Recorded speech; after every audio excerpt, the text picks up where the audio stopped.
রাজধানীর আগারগাঁওয়ে বঙ্গবন্ধু আন্তর্জাতিক সম্মেলন কেন্দ্র সংলগ্ন বাণিজ্য মেলার মাঠে চলছে জাতীয় বৃক্ষ মেলা ২০২৪। বিশাল এলাকা জুড়ে রয়েছে নানা ধরনের গাছের সমাহার। রয়েছে আম, জাম, কাঁঠাল, কলা, লিচু, বেল, লটকন, খেজুর, মাল্টা, সুইট লেমন সহ শত শত প্রজাতির ফলের গাছ। আরও আছে বনজ, ঔষধি, সৌন্দর্যবোধক সহ হাজারো প্রজাতির দেশি বিদেশি গাছ। এই বৃক্ষ মেলায় ৫০ টাকা থেকে শুরু করে রয়েছে ১২ লাখ টাকা দামেরও গাছ। গত ৫ জুন জাতীয় বৃক্ষ মেলার উদ্বোধন করেন প্রধানমন্ত্রী শেখ হাসিনা। মেলা চলবে আগামী ১৩ জুলাই পর্যন্ত।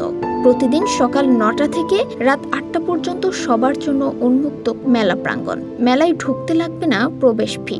রয়েছে বিনামূল্যে গাড়ি পার্কিং ব্যবস্থা। হুমড়ি খেয়ে পড়ছেন বৃক্ষপ্রেমীরা।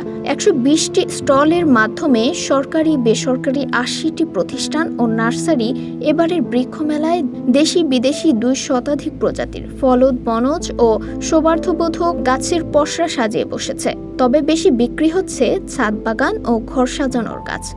গাছের পাশাপাশি বীজ, সার, মাটি, কীটনাশক, টব, ল্যান্ডস্কেপ ডিজাইন, টব বা গাছ রাখার বিভিন্ন আসবাবপত্র বিক্রি করা হচ্ছে। এদিকে মেলার মাঝামাঝি খান নার্সারিতে গিয়ে দেখা মিলল বাহারি জাতের একটি খেজুর গাছের।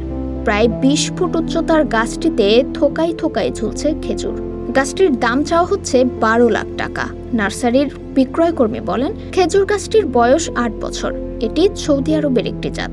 এখন পর্যন্ত ৭ লাখ টাকা পর্যন্ত দাম উঠেছে এই গাছটির। মেলায় কি ধরনের গাছের চাহিদা বেশি জানতে চাইলে বিক্রেতারা বলেন, ঢাকায় বড় গাছ লাগানোর মতো জমি আছে খুব কম মানুষের, এজন্য ছোট গাছের চাহিদা বেশি।